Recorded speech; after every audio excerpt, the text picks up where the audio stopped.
This is just a quick update on where I am with my street photography project, and I promised I'd keep you up to date with it this year. Absolutely nowhere again. I went out the other day, took 3 or 4 photographs, and I'm stuck again. I haven't been out. I haven't been inspired to go out. The weather's been quite crap. I walk my dog every day. That's my priority, as I've told you many times before. I have ongoing back issues, and so if I go out and walk my dog and then I walk 6 miles, 7 miles around town, I'm going to be almost laid up the next day.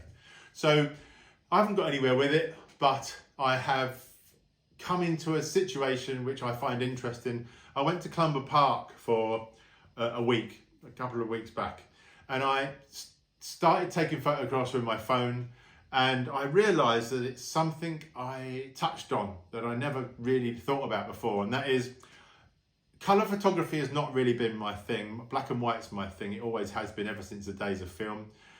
And I've always struggled to edit and get what I want from colour photography with digital cameras. I did notice this time when I was out walking and taking photographs that, and you can see this on my blog and I'll put the link below, I've sort of fallen in love with landscape photography for me. And that's because I can photograph and edit all on my iPhone really, really quickly.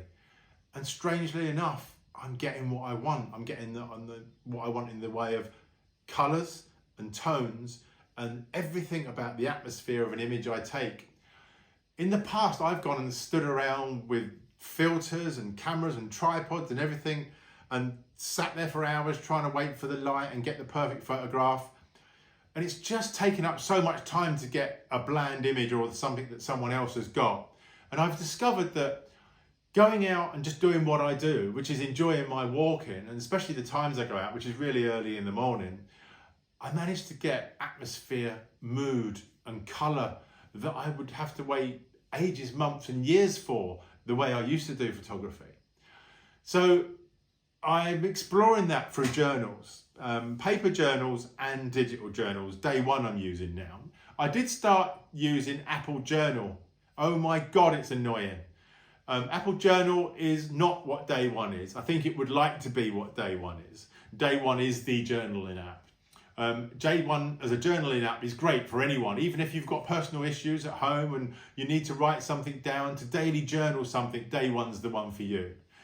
Day One, I've now got 3 or 4, I'm not going to talk about them all because they're personal, but Day One, I have now got personal photography journals going that I actually upload images into, like social media, but none of you can see it. And the great thing about that is I can work through this landscape idea and project I've got in my head in a journal. I can put all the photographs in, I can put all the words in, and because Day One's so brilliant, at the end of it, I can print it out in a book if I want to. So it's the best thing at the moment. Now, I'm not going to use Instagram because the problem with Instagram is you then get other people looking at your images and clicking like or whatever. And then you start to formulate a project around other people's ideas. I want to formulate a project around my ideas only with anyone else's input, nothing to do with it. So Day One journaling, once you pay your £30 a year, you can set up as many journals as you like. And it's quite amazing what you can do with it. You can put your pictures in, you can write, you can turn it into a book, you can print it, you can turn it into a PDF. There's so many things you can do with it, but it's personal to you. So not only am I doing my street photography project, which is not really started yet, but I'm also now doing my little landscape project with my phone. And I may show some of those images later on in the year, maybe next year actually, once I've got to grips with what I want from it. But I am discovering a lot about my landscape photography that I never knew, and that is, you know, David Notton will go and sit and wait for the light, or even plan it all and go somewhere and wait 3 months for the light to capture those perfect 3 or 4 images. I take my phone with me, and years ago you couldn't do this, and suddenly the light changes. You get this beautiful light, you get mist, you get the light streaming through the trees, you get everything coming together all at once. You grab your phone out of your pocket and you capture it.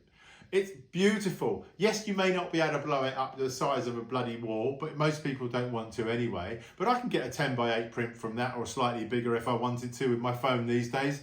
But it's not really about that. It's the speed and ease of which I can do it, and the size of what I'm carrying in my pocket just to take it. I'm not carrying a backpack with 30 kilos of lenses and cameras and tripods. I'm actually enjoying my walks. I'm enjoying the countryside. I'm feeling at one with the landscape. and then I'm being able to capture what I see. So I'm going to explore that more. So the street photography will come, these projects will come. This is an update on what's going on. See you all later.